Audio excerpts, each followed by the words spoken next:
সবচেয়ে অত্যাচারিত একটা ফ্যামিলি। কোন ফ্যামিলি?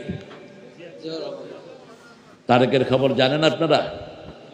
ইংল্যান্ডে আমার সাথে বহুবার দেখা হয়েছে তার। কেমন আছো ভাইয়া? ছোটবেলায় একসাথে ক্যান্টনমেন্টের বাড়িতে আমরা খেলাধুলা করেছি। আমার আব্বা পার্লামেন্ট মেম্বার ছিলেন, জিয়াউর রহমান রাহেমাহুল্লাহ। আব্বাকে খুব ভালোবাসতেন।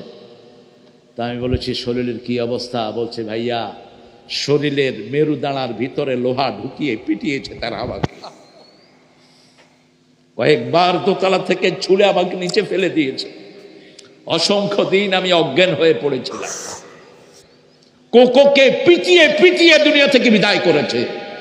3 বারের প্রধানমন্ত্রী, তাকে চিকিৎসার সুযোগ দেওয়া হয়নি। যে মামলাটা দেওয়া হয়েছে ওই টাকাটা এখনো ব্যাংকে আছে না নাই?